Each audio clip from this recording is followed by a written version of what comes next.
നമസ്കാരം. Aroor vision news ചാനലിലേക്ക് സ്വാഗതം.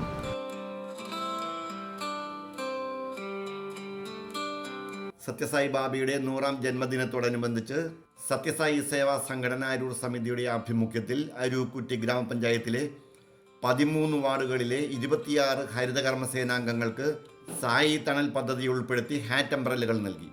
അരൂക്കുറ്റി സത്യസായി സേവാ സമിതി ഹാളിൽ നടന്ന വിതരണ ചടങ്ങ് അരൂക്കുറ്റി ഗ്രാമപഞ്ചായത്ത് പ്രസിഡന്റ് അഷ്റഫ് വെള്ളെഴുത്ത് ഉദ്ഘാടനം ചെയ്തു.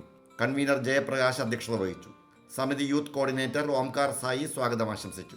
വാർഡ് മെമ്പർമാരായ ഷാരി, വിദ്യ, ഷൈജുരാജ് എന്നിവരും ജില്ലാ സർവീസ് കോർഡിനേറ്റർ അജിത് കുമാർ, ജില്ലാ education coordinator Manjesh, youth coordinator Vineeth, spiritual coordinator Reneesha, education സമിതി കോർഡിനേറ്റർ ഉണ്ണികൃഷ്ണൻ എന്നിവരും സംസാരിച്ചു.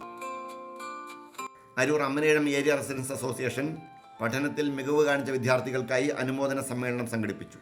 വിദ്യാർത്ഥികൾക്ക് പഠനോപകരണങ്ങൾ വിതരണവും ചെയ്തു. അമ്മനേഴം ക്ഷേത്ര ഹാളിൽ നടന്ന ചടങ്ങിൽ പ്രസിഡന്റ് എ പി രാജപ്പൻ അധ്യക്ഷത വഹിച്ചു.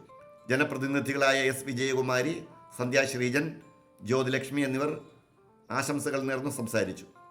Retired head master Joseph Francis വിദ്യാർത്ഥികൾക്കും രക്ഷകർത്താക്കൾക്കും ബോധവൽക്കരണ ക്ലാസ് നടത്തി.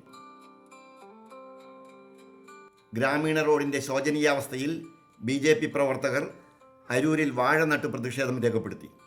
അരൂർ ഗ്രാമപഞ്ചായത്ത് 13ാം വാർഡിലെ വള്ളുവനാട് റോഡിൻ്റെ ദുരവസ്ഥയിൽ പ്രതിഷേധിച്ചുകൊണ്ടാണ് BJP അരൂർ സൗത്ത് ഏരിയ കമ്മിറ്റിയുടെ ആഭിമുഖ്യത്തിൽ റോഡിലെ വെള്ളക്കുഴിയിൽ വാഴ നട്ട് പ്രതിഷേധം രേഖപ്പെടുത്തിയത്. BJP Aroor south area committee president PS Surabhi Pattaruvili സമരം ഉദ്ഘാടനം ചെയ്തു. മറ്റു പ്രവർത്തകരായ CK Mohanan, PG Madhukuttan, Babu Anjilikkad, VR Shibu, Dineshan, Sunilkumar, Raju, Sarath, Thushara Shibu എന്നിവർ പങ്കെടുത്തു.